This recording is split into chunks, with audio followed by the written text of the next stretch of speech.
Hi guys, it's the first Friday feature of 2024. Today we're going to look at gravel bikes. It's the time of year for gravel. The weather at the minute is particularly nice. I think this weekend looks good as well, so it's a great opportunity to get out riding if you've not been out this year. As far as Friday features are concerned, similar to last year, but we want you to suggest anything that you'd like us to feature. So if there's any particular bikes, any particular products that you'd like us to cover, then just put that in the comments below.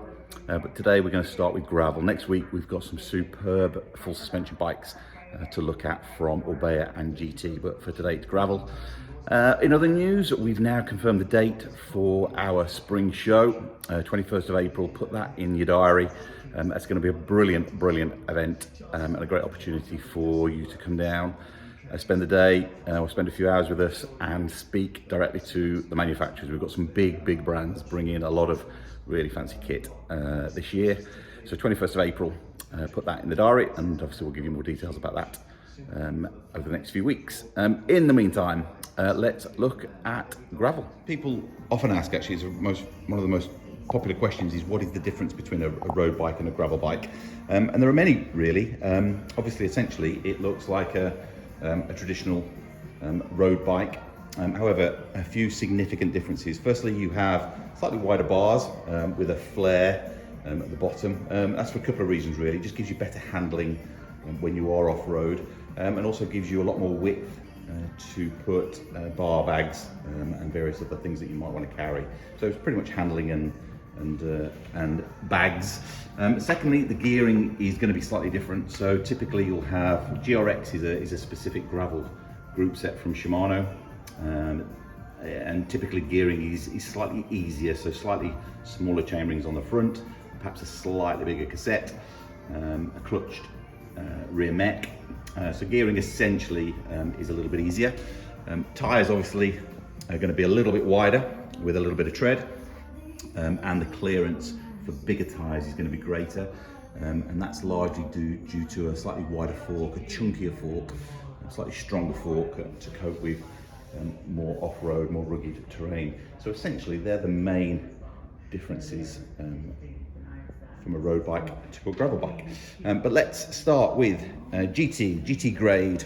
This is a brand new model for this year. There's a few models in the range from GT. They do two aluminium models, and that is the Sport and the Comp, and the range of carbon that we'll look at in the next few weeks as they all arrive. So this is the entry-level bike, if you like. This is kind of your first foray into gravel at around £1,000, and you get a really nice bike. So this is a 1x Microshift group set, really nice colour. It's available in another colour as well. They do it in like a light grey, as well as the green.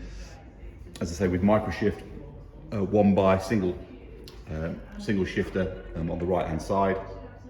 But as I say, it's the kind of the first foray into gravel, so perhaps not as neat as some of the other bikes that you might see. Cabling not integrated in all cases around the handlebar, but it is as you get down to the down tube. Disc brakes, some WTB Riddler tyres. And as I say, at around £1,000, it's a lot of bike for your money. The GT Grade typically has been designed as a probably slightly more off-road gravel bike in comparison to others. And the triple triangle design that GT you'll see on almost all GT bikes gives a certain amount of comfort. That gives you a certain amount of flex. And one thing they have done, which is great, is you've got mounts everywhere. So you've got top tube mounts. You've got mounts down on the seat stays, and you've got mounts on the fork, and even mounts underneath the down tube. So mounts everywhere for bags, bottles, etc. So yeah, so that is the GT Grade. Then moving on to the Orbea. Orbea make a big range of gravel bikes called the Terra. It's available in two frame styles. So it comes in aluminium, like this one here, and also in a carbon version as well. The carbon has also got a locker feature, so a nice storage area on the down tube for tools, pumps, various things, which is a really nice feature. But yeah, aluminium and carbon. Unlike the GT, the Grade, which is a little bit more off-roady, I guess, the The Terra is designed to sit right in the middle really, so it's perfect. It does both jobs really, really well. It's equally good as a winter bike, as a road bike, as it is as an off-road gravel bike. And that's down to the geometry. It's down to what they've done with the angle of the fork and what they've done with the frame. So a really stunning bike. This features GRX, the group set. This is tyres, Vittoria Torino tyres. Much like the other gravel bikes, you've got clearance for up to 45mm tyres and a really neat cockpit. So all your cabling is, even on a mechanical group set, is integrated through the handlebar and down through the frame. As with all Orbeas, 3 colour options in every model, and the Mayo custom option on some of the carbon models. This bike has just been voted one of the best gravel bikes on the market by Bike Radar. There's a review of that you'll see we posted a little while ago. So as gravel bikes go, this is definitely one of the best. That's the Orbea Terra. And then finally, the Addict Gravel from Scott. So this is the carbon.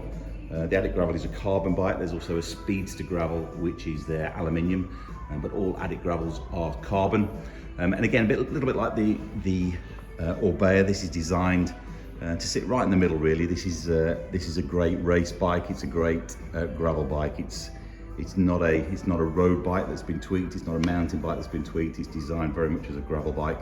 Super comfortable, largely down to the wide tyres and the drop seat stays on the back there. GRX group set, much like the Terra, but that's, as I said, that's just on this particular model. 45mm clearance on the tyres. These come with Schwalbe G1s with the tan wall. They look really neat, and again, much like the Orbea, really neat cockpit with integrated cables and mounts again everywhere. So you've got top tube mounts, down tube mounts underneath the down tube, and really neatly hidden away there are also mounts, which is something that Scott have been criticised for in the past, but there are also mounts for full mudguards as well, rear and front.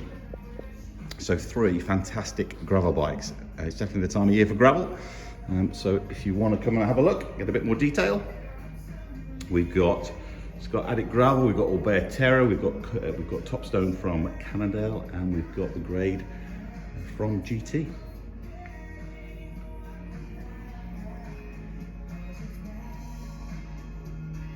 That's us for today. I hope you enjoyed, found the gravel stuff interesting. Come down and have a look if you want a little bit more detail.